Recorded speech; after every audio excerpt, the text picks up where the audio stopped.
Melanjutkan yang telah lewat, para idul wudu'i sittatun. Fardu wudu itu ada 6. Yang pertama an-niyat, innamal a'malu binniyat. Segala sesuatu itu tergantung kepada niat. Jadi yang menentukan sesuatu itu niat. Begitu pula di dalam wudu. Lalu kapan diletakkan niat? Diletakkannya di dalam hati. Sedangkan perbuatan niat ketika awal daripada ibadah tersebut. Kita berwudu, sahajaku berwudu lillahi ta'ala. Ketika air menyentuh, kita berniat, sahajaku berwudu fardu lillahi ta'ala. Ini satu kewajibannya. Misalkan ada orang yang meninggalkan niat, bagaimana? Maka menurut madhab kita, yang kita yakini madhab Imam Syafi'i, maka orang tersebut wudunya tidak sah. Kenapa? Meninggalkan daripada kewajiban di dalam wudu. Apa kewajibannya? Yang pertama niat, sahajaku berwudu lillahi ta'ala. Nawaitul wudu rab'il hadasil asgar lillahi ta'ala. Nawaitul wudu lillahi ta'ala. Lain sebagainya. Pokoknya yang penting nih niat. Letaknya di dalam hati, perbuatannya awal daripada awal ibadah. Kalau wudu awalnya apa? Ketika air menyentuh wajah kita. Ini satu. Yang kedua, yang wajib ghuslul wajhi min manbati sya'ri ra'si ila muntahadzakan wa minal udun ilal udun. Yang kedua, yang wajib di dalam wudu itu membasuh seluruh wajah. Dari awal tumbuh rambut sampai kepada tulang ujung dagu. Ini dalam panjangnya wajah. Sedangkan lebar dari telinga ke telinga. Nah, ini semua harus wajib dibasuh. Sedangkan yang paling afdal itu dari atas ke bawah. Lah, dari atas ke bawah. Nah, pian ambil air. Ketika air menyentuh tadi, sahajaku berwudu fardu lillahi ta'ala. Ketika air menyentuh awal bagian wajah pian. Tapi paling afdal itu pian meletakkan di sini. Lalu turunkan air tadi. Nah, turunkan. Nah, ini afdal. Jadi dari atas ke bawah diturunkan. Turunkan, baru ratakan. Kenapa harus diratakan? Takutnya ada sela-sela yang tidak terkena air. Jadi awal tumbuh rambut sampai kepada dagu. Telinga ke telinga. Ini semua yang wajib dibasuh di dalam wudu. Berikutnya ghuslul yadaini ma'al mirfaqaini wa ma tahtal adhafir at-tawilah allati tastur anamil. Yang ketiga, membasuh dua tangan ma'al mirfaqain, dengan dua siku, wa ma tahtal adhafir, dan apa-apa yang di bawah kuku, at-tawilah yang panjang. Nah, jadi membasuh tangan. Jadi sunnahnya di dalam wudu, misalkan ada sepasang, itu sunnah didahulukan yang kanan. Apakah misalkan tidak sah wudunya kalau yang kiri? Tidak. Tetapi yang sunnah itu didahulukan yang kanan. Kalau sepasang kiri kanan, maka yang kanan dahulukan. Sedangkan caranya maka sama seperti wajah tadi, dialirkan. Jadi wudu itu secara lugatan sailun, yaitu mengalirkan. Jadi kalau wajah tadi dari atas ke bawah dialirkan air tadi, nah dialirkan. Sedangkan tangan itu juga dialirkan dari tangan ke siku. Nah, ini air misalkan seperti ini, atau pian ambil di dalam keran. Lah, anggap aja tidak pakai jam tangan, lah. Jadi ini gini kan. Nah, ini mengalirkan namanya. Pian ambil seperti ini, setelah penuh dua cakupan ini, pian gini kan. Nah, ini mengalirkan namanya. Nah, ketika ini mengalir, yang ini juga ikut berbarengan. Paham? Jadi pian seperti ini. Nah, jadi yang ini mengalir, yang ini juga ikut di bawah. Terus setelah itu baru diratakan. Nah, ini ratakan pian. Lalu dibuka. Nah, ini buat menyela-nyela. Set. Nah, Isya, adzan dulu.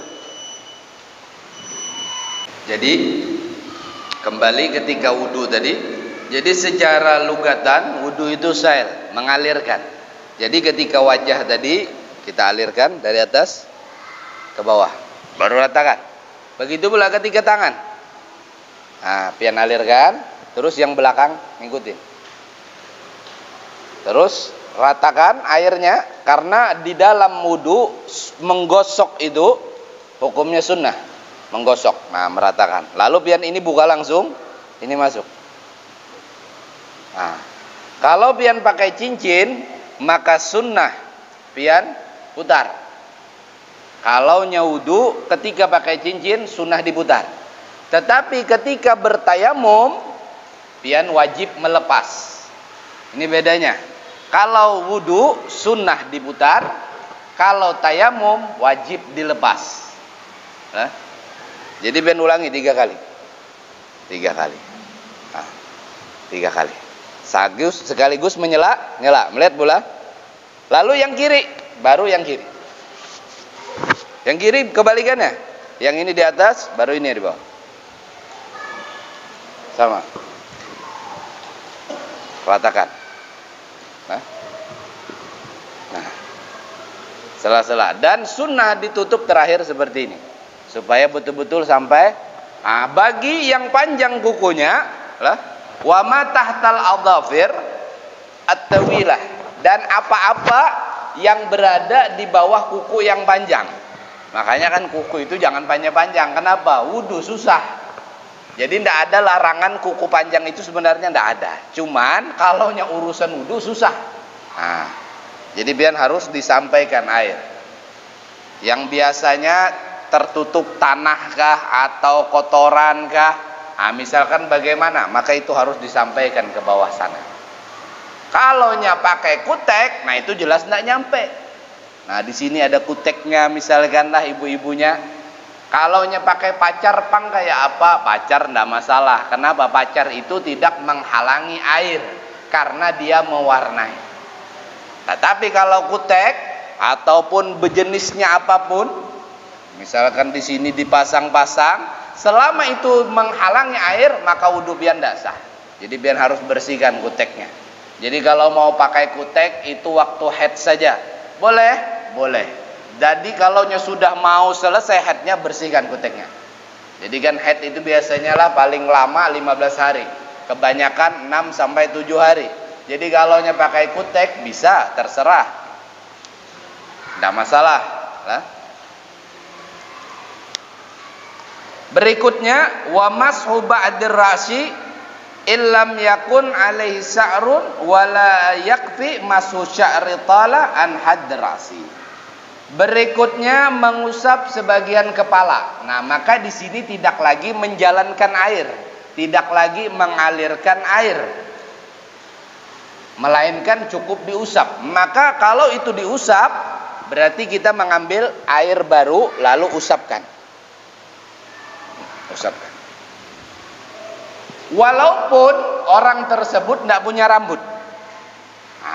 Wa illam yakun alaihi sya'run. Walaupun dia tidak punya rambut. Kalau orang bagundul itu kadang masih ada sedikit carukingan. Tetapi ada orang yang bujur licin. Pernah pian lihat? Dasar licin. Nah, kayak apa itu? Ya cukup. Cukup sudah berarti dapat. Pian tahu orang yang keseringan umrah umrah pertama sudah digundul sama dia. Jadi pertama umrah, tahallulnya itu dia langsung digundul. Ternyata besoknya umrah lagi. Apa yang mau dipotong lagi? Licin sudah. Bagaimana? Maka cukup jalankan saja. Silet tadilah, misalkan ada silet atau gunting, itu cukup jalankan. Kenapa? Tidak ada lagi rambutnya yang mau dicukur. Kalau wudu bagaimana? Ya sama seperti itu. Kalau tidak ada licin, maka cukup. Dan sunnah ketika wudu itu mengusap seluruh kepala. Ini menurut madhab kita, madhab Syafi'i. Jadi sunnah mengusap seluruh kepala. Atau sebagian saja, maka itu kewajibannya gugur. Tetapi tidak mengusap rambut yang panjang yang keluar daripada batasan kepala. Ini kepala. Pian usap di sini, sah apa tidak wudunya? Sah, karena ini rambut yang masih berada di kepala. Pian usap di sebelah sini, sah wudunya? Sah pula. Di sebelah sini, sah pula. Di sebelah sini, sah pula. Lalu panjang. Pian usap di sini. Nah, ini bukan rambut yang ada di kepala, walaupun dia nempel, tetapi dia di sini. Pian usap di sini, lah ibu-ibunya panjang punya rambut. Pian usap di sini. Bagaimana? Maka tidak sah wudu. Karena yang diminta itu mengusap rambut yang ada di seputaran sini. Paham tuh? Paham lah? Jadi yang di sini. Dan sunnah mengusap itu seluruh kepala. Pian ambil air yang baru, jempol pian letakkan di sini. Nah, antara pelipis dan ini. Sedangkan jari jemari, telunjuk, jari tengah ini disatukan. Boleh? Lihatlah. Jari tengah, jari telunjuk disatukan. Letakkan di awal tumbuh rambut. Awal tumbuh rambut. Putar ke belakang. Kalau terbuka bagaimana? Tidak menyatu lagi ya. Nah, kan disuruh tadi menyatukan lah. Kalau terbuka bagaimana? Tidak masalah. Putar sampai ke belakang, balik ke depan. Ini dihitung 1 kali. Maka ini sunnah. Satu kesunnahan pian dapat karena mengusap seluruh kepala. 2 kesunnahan yaitu pian dapat karena menggunakan cara seperti tadi. Jadi 2 kesunnahan. Ambil lagi. Ambil lagi. Nah, ini hukumnya sunnah. Kalau ada sanggulnya ibu-ibu lewati aja. Cuman begimit melewatinya. Lah, kalau motor melewati polisi tidur laju kan bisa terlambung. Kalau pian melewati sanggul laju-laju ini terberair sanggul pian. Nah, jadi begimit aja lewati sanggul pian. Nah, ini yang keempat, kewajiban yang keempat, mengusap sebagian daripada kepala. Yang kelima, ghaslur rijlaini ilal ka'bain wa yajibu ghaslul akibai wa syuqukihima. Telinga tidak ada, telinga sunnah. Mengusap telinga hukumnya sunnah.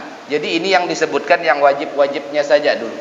Jadi kalau telinga itu sunnah. Jadi kalau telinga itu mengusap, pian ambil air baru, pian ambil air baru, telunjuk di dalam, jempol di zaharnya, di belakang. Nah, telunjuk di dalam, ini di belakang. Pian putar. Di sini tidak ada kanan kiri, berbarengan. 1 putar. Jadi ini dimasukkan, agak ditempelkan, ini di belakang, putar. Nah, atau ada juga yang mengatakan seperti ini, tempelkan dulu di dalam, baru ikuti alurnya, baru seperti ini. Ada yang mengatakan seperti ini. Ada yang langsung saja. Nah, al-muhim, ala kulli hal, ini semua sunnah lah. 1, 2, 3. Ini menurut riwayat 3 seperti itu. Lalu sunnah lagi 3 seperti ini. Ini yang kerasnya, pian basahkan. 1, 2, 3. Nah, ini juga sunnah. Lalu ada yang mengatakan dengan kelingking. Ini sunnah juga. 1, 2, 3. Ada 9 kali cara. Nah, ada 9 kali. Ada 3 kali cara. Nah, itu sunnah. Sedangkan yang terakhir, yang wajib, yaitu membasuh kaki. Berat ini. Ternyata berat. Basuh kaki lah. Nah, jadi membasuh kaki itu hukumnya wajib. Kaki sampai kepada mata kaki. Mata kaki lah. Sedangkan sukuknya yang pecah-pecah di kaki, yang pecah-pecah kan adalah biasanya yang bancar-bancar, yang kayak musim kemarau lah, danau karena musim kemarau kan itu kering. Nah, itu juga wajib pian basuh sampai ke sela-selanya. Sampai ke sela-selanya. Dengan catatan kalaunya sela-selanya tadi masih bisa dimasukkan air. Tetapi bukan berarti pian harus buka lah, pakai lading misalkan, pakai apa, ini harus basuh. Ini tidak boleh menyakiti itu. Nah, jadi pian basuh kaki sampai ke pundak kaki. Nah, ini wajib hukumnya. Sedangkan cara sunnahnya membasuh kaki itu tidak menggunakan tangan kanan, melainkan tangan kiri. Pian basuh berarti pian menggunakan tangan kiri. Tangan kanan terserah aja pian hendak ke mana beingkut lah. Hendak berkacak pinggang lah bodohnya atau kayak inilah. Yang penting urusan membasuh itu tangan kiri. Basuh.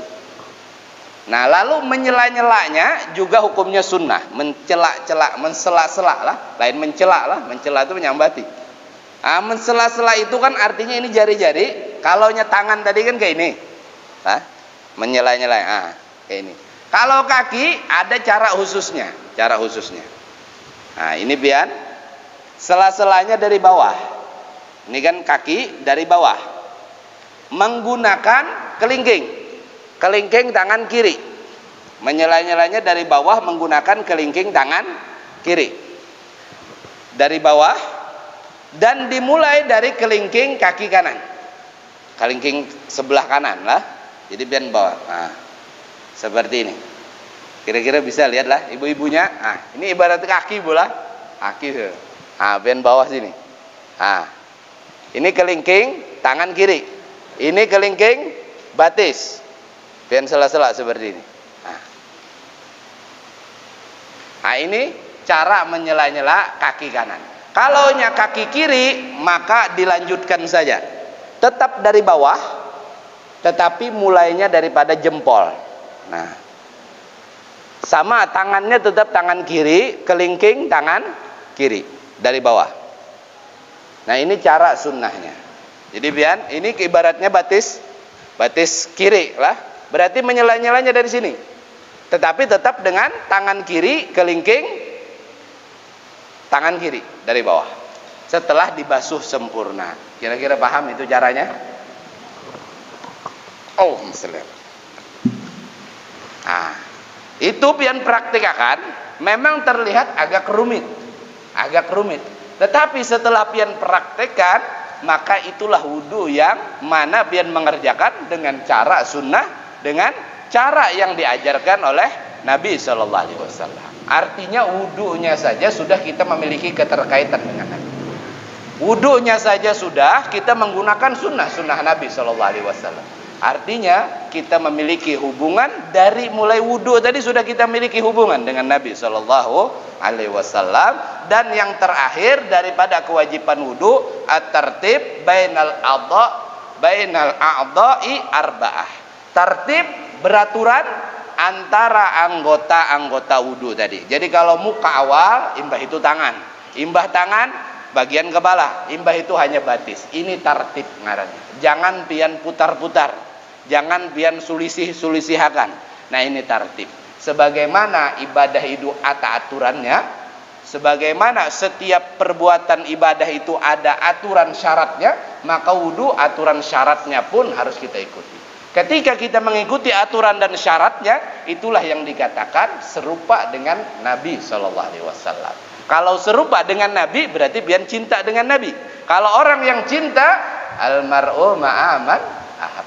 Seseorang kelak akan dikumpulkan bersama dengan orang yang ia cintai. Mudah-mudahan Allah kumpulkan kita semua bersama Nabi kita Muhammad sallallahu alaihi wasallam dengan tanda sebagai bukti kita menyerupai Nabi kita Muhammad. Dalam ibadah kita ikuti, dalam akhlak kita ikuti, dalam adab kita ikuti beliau, kita tiru beliau. Sehingganya mudah-mudahan itulah menjadi sebab Allah mewajibkan kita untuk berkumpul bersama Nabi kita Muhammad sallallahu alaihi wasallam. Mudah-mudahan dari yang singkat ini memberikan manfaat, mudah-mudahan segala hajat mendapatkan keterkabulan, dan mudah-mudahan segala dosa mendapatkan ampunan. Begitu pula dosa kedua orang tua kita, begitu pula dosa saudara-saudara kita, pasangan kita, keturunan kita, kerabat kita, dan mudah-mudahan setiap dari kita berhak atas hidayah Allah. Begitu pula saudara-saudara kita yang di luar sana saat ini,